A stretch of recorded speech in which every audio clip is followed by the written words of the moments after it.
Cess Talk Sports and the BEWISE PoliSports Tea Time. We don't do sugarcoating. We pour this truth straight up. I'm Cess, your favorite auntie with Uncle Tennessee's. And tonight, we're getting into the lie they love to tell, that the WNBA has a 50-50 revenue split. Let's be real. This ain't equity. It's exploitation dressed in a press release. See, back in 2020, when the new CBA dropped, they threw out a feel-good headline, progressive 50-50 revenue sharing model. Cute. It was real cute. But let's break down what that really means. That so-called 50-50 split is conditional. It don't just happen. The players only get their half if the league hits certain secret revenue benchmarks based on sponsorships, media deals, and licensing. But here's the gag. Nobody knows what those benchmarks actually are. No receipts, no targets published, not for the public, not for the fans, not even for the players themselves. We just supposed to trust this based on growth. Growth for what? A dollar amount? A percentage? A prayer?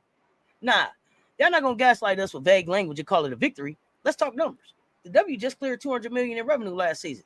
And guess how much the players got? 9.3%. Not 50, not 25, not even a teensy 15. Just under 10%. So explain this to me. How are we celebrating progress when players are still locked out of the money they generate? When the league hides behind qualifying revenue and internal targets that nobody outside the boardroom gets to see, that ain't a partnership. That's a trap with fine print. They call it sharing. We call it smoke and mirrors. Let's get to the truth, fam. This is labor suppression, and it keeps happening in plain sight with black women at the center of the squeeze. You want change? Keep watching. Keep pressing. And hashtag respect her game. Let her check the pins on it, because it does.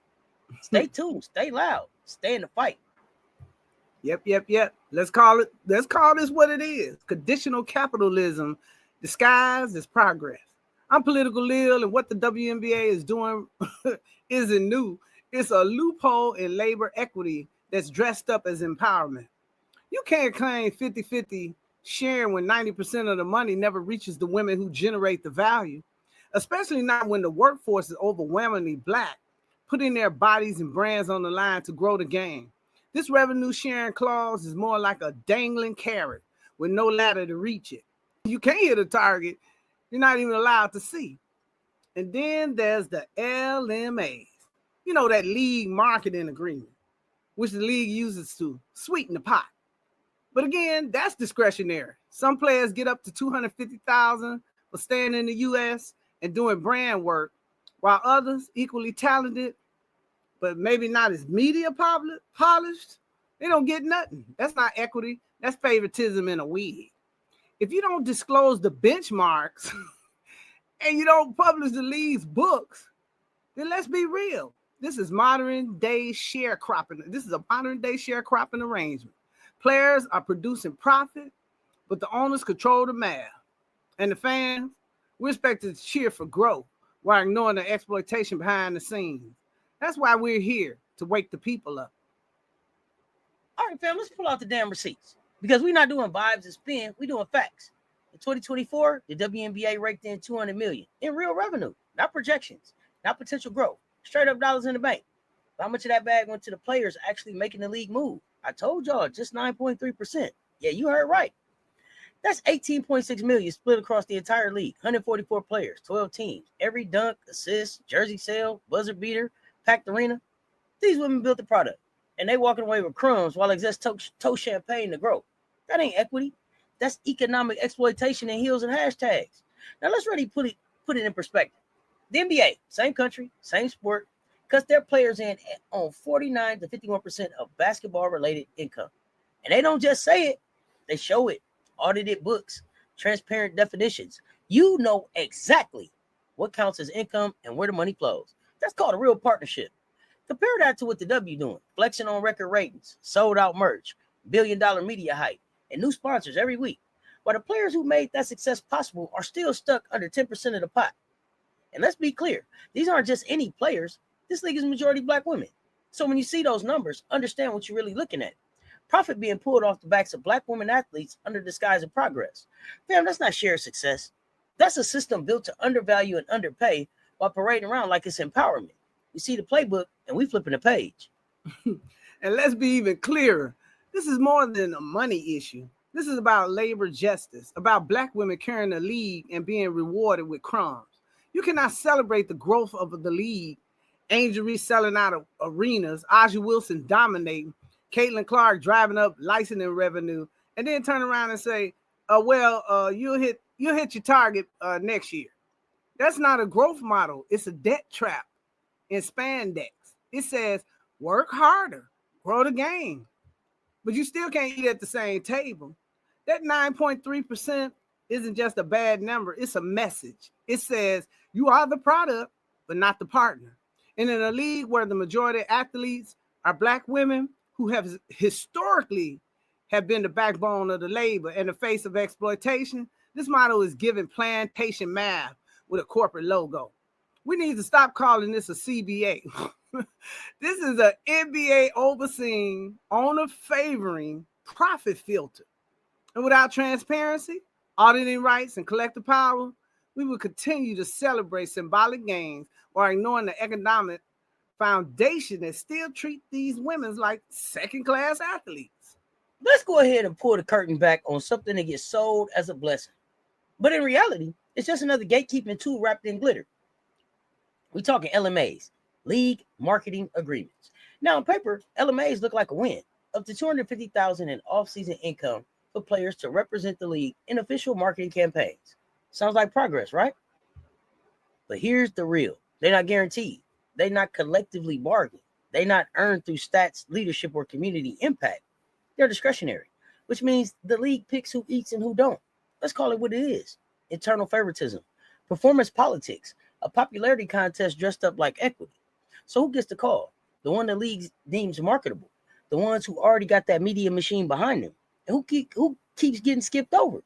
The black women who gave this league its attitude, its sauce, its edge, but don't fit into the soft, sanitized, corporate-friendly image the league wants to package for sponsors.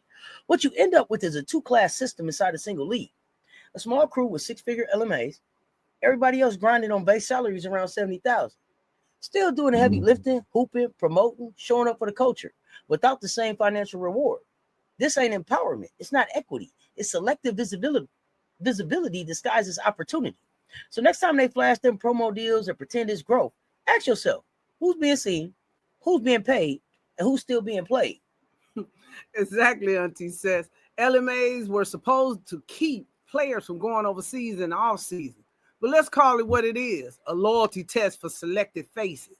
And if you're not safe enough, light enough, or likable enough by corporate America standards, you're left out of the pay line. This is racialized marketing economy, even with a predominantly black league. And the league won't release the criteria for the LMA selection. There's no application process, no transparency, and no audit trail. It's vibes, branding, and backroom deals. What this creates is an internal class structure, a small marketing elite, and a majority labor class. That's a dangerous dynamic because when only a few players get amplified, it also affects who gets endorsements, who gets media promotion, protection, and who gets policed when they speak out. And let's not ignore the power politics here. When your off-season income is dependent on league favor, it creates silence. Players may feel pressured not to speak up about racial bias, pay gaps, or union rights for fear of losing LMA checks. So ask yourself, family, are LMAs a financial tool or a control mechanism? Let's take it all the way there. By now, you already see the numbers don't lie. But what's underneath them is even bigger than percentages and PR spend. This is about power. And in the WNBA, power flows wherever the money's hidden. And right now, that means it's flowing away from the players. Here's what they don't want you to question. The WNBA doesn't disclose its full revenue streams. The NBA, who co-owns and operates much of the league, definitely doesn't. And the WNBPA hasn't demanded full revenue transparency. That means players still don't know what counts as league revenue, how it's being calculated across platforms, deals, and media rights, or how much gets siphoned off of NBA operational overhead before a single dollar touches the W side. And the athletes don't know. The public sure doesn't either. So how can you talk about shared success when nobody knows what's being shared? It's not a business deal. That's a plantation playbook with corporate branding. And let's be honest, fans been peep game. They call it what it is. Sharecropping and Spandex. You hoop, you hustle, you grow the product, but you're still waiting on folks in the back office to decide your worth. And they ain't releasing a single receipt. This is why we keep raising the volume. Because behind the highlight reels and sold out arenas lies a financial structure built to obscure, not uplift. And let's not sugarcoat this. The refusal to open the books is not just shady, it's strategic. Because when labor doesn't know the numbers, they can't organize around truth. They can't negotiate fair wages. They can't build ownership. They are permanently dependent on what they're told, not what they know. And that's the hustle. The W markets progress while running an OPEC financial structure that protects owners and underpays players. You got billion-dollar deals on one side of the curtain and silence on the other. But we've seen this before, whether it was Black artists in the music industry, Black sharecroppers in agriculture, or now Black athletes in pro sports. Control the numbers and you control the narrative. So if the league wants to truly move forward, it can just sign new media deals and market empowerment. It must open the books. Otherwise, what we're watching isn't progress. It's a new era of exploitation with Wi-Fi and sneakers. We've already unpacked the fake 50-50 revenue split, the LMA favoritism, and the fact that players are only getting 9.3% of a $200 million pie. But this last piece is the one that keeps it all in place. The silence, the secrecy, the refusal to open the damn books. Here's the hard truth. The WNBA and NBA control the financial records. Full stop. Players don't have access to full revenue breakdowns. And the WNBPA still hasn't forced full financial transparency. So what does that mean in real terms? It means nobody knows what actually is being counted as league revenue. Nobody knows how those numbers are categorized, split, or redirected, and nobody knows how much is peeled off the top for NBA operational overhead before it even hits the W side. And then they tell us we didn't hit the growth benchmark, so the revenue share doesn't apply. Based on what? Whose numbers? Who verified it? Where's the audit? Where's the proof? Because it sure ain't in the hands of the players. It's not public, it's not transparent, it's not partnership. That's why people are calling it what it really is, sharecropping and Spandex. How are you supposed to split profits you're never allowed to see? How do you negotiate justice when the receipts are locked behind billionaire doors? This is bigger than basketball. This is about economic control wrapped in empowerment language, and we're not falling for it. And this is where it gets even deeper. The lack of transparency isn't just financial, it's strategic. Because when you hold the purse strings, you also hold the power to shape behavior. And that's where the wages of silence come in. If players speak out too loudly about racism, pay inequality, or structural bias, they risk losing not only their LMA deals, but future endorsements, opportunities, team favoritism, and media protection. When your money depends on the league liking you, the truth starts to feel dangerous. That's not freedom, that's corporate containment. You create a structure where only a few elite players are fully financially secure, and the rest are forced to stay in line or stay broke. And in a league powered by Black women, this isn't just economic justice, it's cultural control just dressed up as a marketing strategy. The silence is paid for, the compliance is engineered, and the power imbalance remains untouched unless fans, media, and players demand disclosure and push for revenue audits. Without that, this league will keep selling empowerment while practicing the politics of suppression. Let's break down the real game behind the game, because the money trail tells you everything you need to know.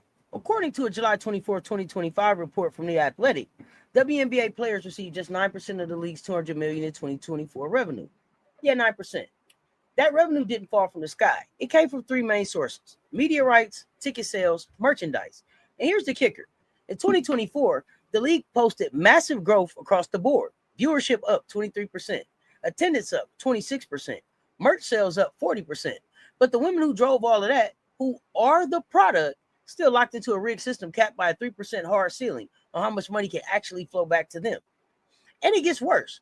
Players don't get a dime from sponsorship and deals, NBA licensing fees using their names and images, overseas streaming or broadcaster revenue, individual team sponsorships or arena signage, major league events like All-Star Weekend outside of a small bonus, expansion team fees when the league grows, viral theme nights like Chicago's Barbie Night that rake in cash.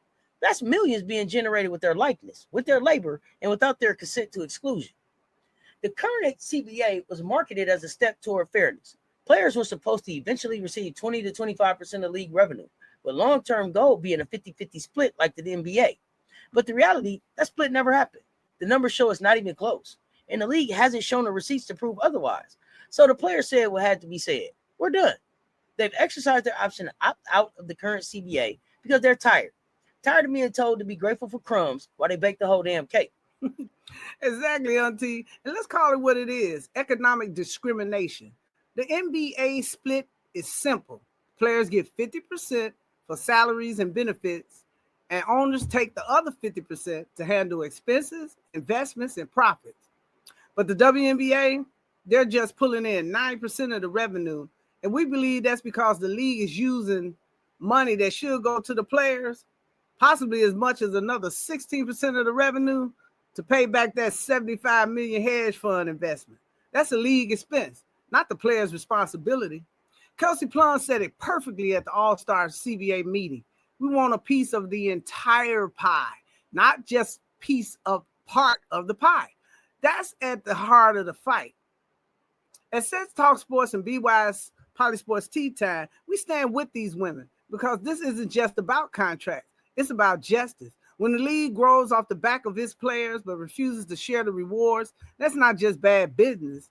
It's wage silence meant to keep them in check. And we're here to say, nah, we see it, and we're not being silent. You don't get to claim equality when your whole foundation is built on secrets.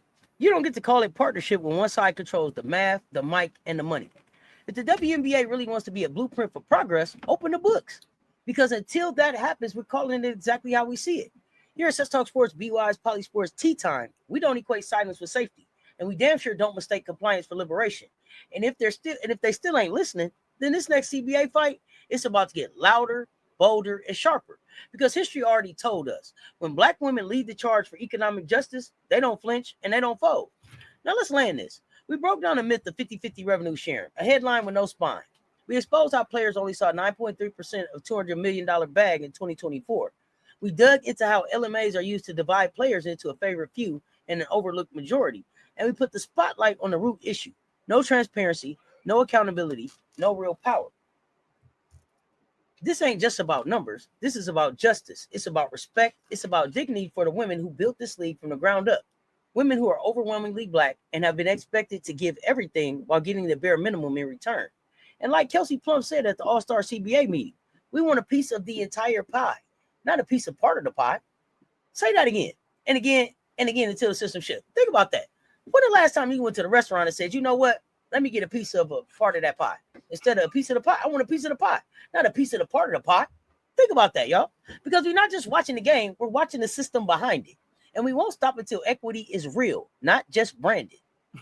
That's right. We need to demand from the league transparent basketball-related income. That's BRI reporting.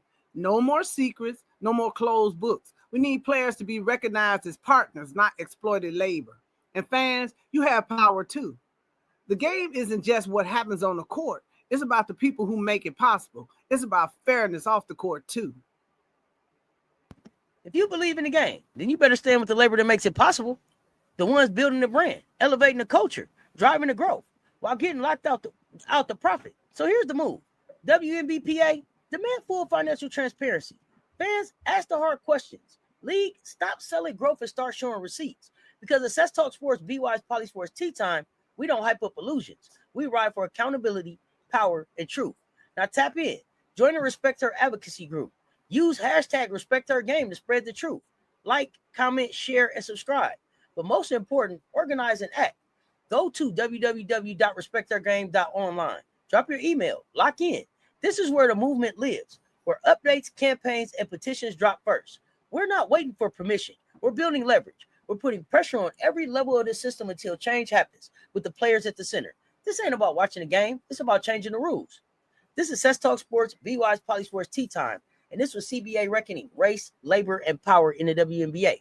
We'll be right here tracking every play, exposing every lie, and backing every truth, because the fight for equity doesn't pause, and neither do we. Cess Talk Sports, Political Lil. Stay tuned. Talk soon, y'all. We out.